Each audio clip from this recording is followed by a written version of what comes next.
The origins of Taumata Arowai go back to the Havelock North drinking water inquiry. A large number of people were infected by Campylobacter because of unsafe drinking water, and there were some deaths associated as well. Sitting through that inquiry, it was significantly damning to hear the effects on the population and the consequences of the illness.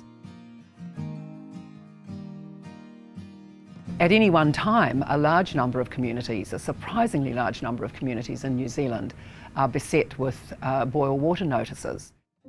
The Havelock North Drinking Water Inquiry came up with a significant number of profound recommendations. One of those was to create an independent drinking water regulator.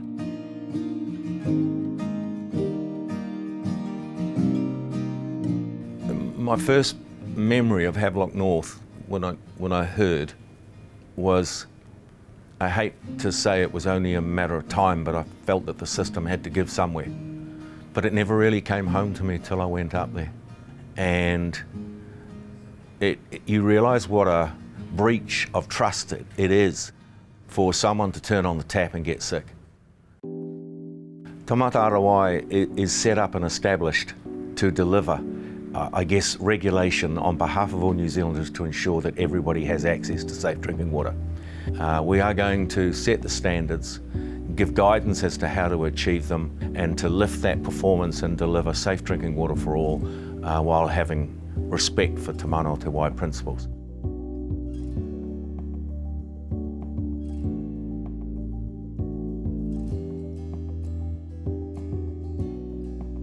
Te Mana o Te Wai is ensuring that all our marae and all our whānau and papakainga and Rahui Pōkeka have access to clean drinking water, but also that the places that water is from are appropriately cared for, and we exercise our kaitiaki of the mana o te awa, and that all leans towards Te Mana o Te Wai.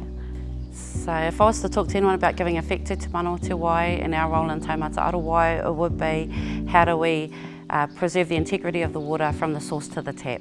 So it's taking more responsibility of the water and its environment before it even enters the processes to deliver it as fresh water to families and communities. There are a lot of water suppliers out there who have been used to regulation, and they're primarily the local governments of New Zealand that supply water to about 85% of our population. We expect them to make a sharp step up in terms of guaranteeing access to safe drinking water.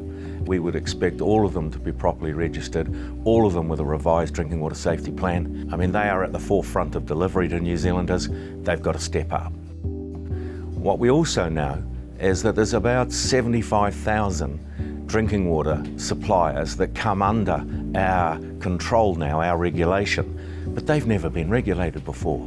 They have 4 years in which to register with us, and a further 3 years to really hit the mark in terms of regulation.